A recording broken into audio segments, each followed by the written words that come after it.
সিলেট সীমান্ত থেকে বিপুল পরিমাণ চোরাচালান পণ্য জব্দ করেছে বিজিবি।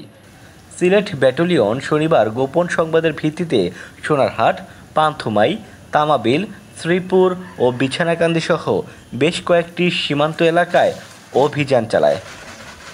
বিজিবি এক সংবাদ বিজ্ঞপ্তিতে বিষয়টি নিশ্চিত করে জানায়, অভিযানে ভারত থেকে চোরাই পথে আসা বিপুল পরিমাণ ভারতীয় শাড়ি, কারেন্ট জাল, রসুন, সুপারি, গরু, টমেটো, নাশপাতি, বাঁধাকপি সহ বেশ কিছু খাদ্যদ্রব্য উদ্ধার করে। পাশাপাশি বিদেশি মদ, বিয়ার ও অন্যান্য মাদকদ্রব্য পাওয়া যায়। এসব পণ্য পরিবহনে ব্যবহার করা হয় ইঞ্জিন চালিত নৌকা। আটককৃত মালামালের আনুমানিক বাজার মূল্য ১,১১,০৪,২৫০ টাকা। আটককৃত চোরাই মালামালের বিষয়ে বিধি মোতাবেক প্রয়োজনীয় ব্যবস্থা গ্রহণ করা হবে বলে জানিয়েছে বিজিবি।